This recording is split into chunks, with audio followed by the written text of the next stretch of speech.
ఈ ఏఐ టెక్నాలజీని చూస్తున్నప్పుడు దేవుడు దీని ద్వారా ప్రపంచానికి ఏమైనా సంకేతం ఇస్తున్నాడా అని ఆలోచన వచ్చింది. ముఖ్యంగా పరిశుద్ధ గ్రంథం 2000 సంవత్సరాల క్రితం చెప్పిన రోజు దగ్గరలోనే ఉంది అనడానికి ఈ ఏఐ టెక్నాలజీ ఒక సంకేతంలా ఉంది. పౌలు గారు చెప్పిన ఒక విషయం ఇప్పుడు చూద్దాం. కొరింథీయులకు రాసిన మొదటి పత్రిక 15వ అధ్యాయం 51వ వచనం. ఇదిగో నేను మీకు ఒక మర్మము తెలుపుచున్నాను, మనమందరము నిద్రించము గాని నిమిషములో ఒక రెప్పపాటున కడబూరం రోగగానే మనమందరము మార్పు పొందుదుము.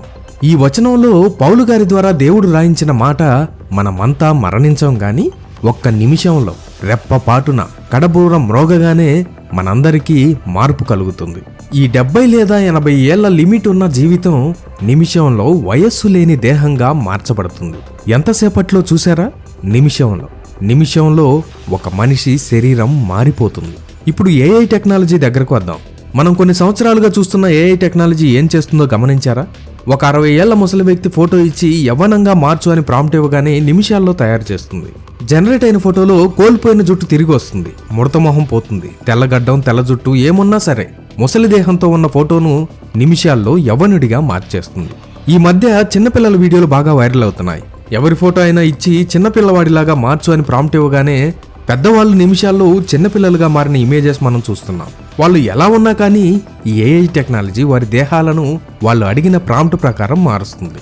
ఒక వ్యక్తి శరీరాన్ని మార్చి చూపిస్తుంది.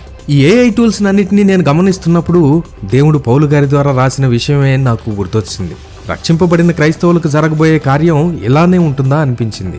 కడబూరం రోగగానే ఈ దేహం మార్పు చెంది కోల్పోయినవన్నీ పొందుకుంటారని పరిశుద్ధ గ్రంథం చెప్తుంది. ఇది అంత్యదినాలలో జరిగే కార్యం. మనం అంత్యదినాలకు వచ్చేసామని ప్రపంచ పరిస్థితి చూస్తే అర్థమవుతుంది. ఇలాంటి టైంలోనే మనిషి దేహాలను మార్చి వారికి నచ్చిన ఇమేజెస్ ఇచ్చే టెక్నాలజీ అందుబాటులోకి వచ్చింది. ఇవన్నీ చూస్తున్నప్పుడు పౌలు గారు చెప్పిన కడబూరం రోగే సమయం ఇదేనేమో అని ఏఐ టెక్నాలజీని చూస్తే మనకు అనిపిస్తుంది.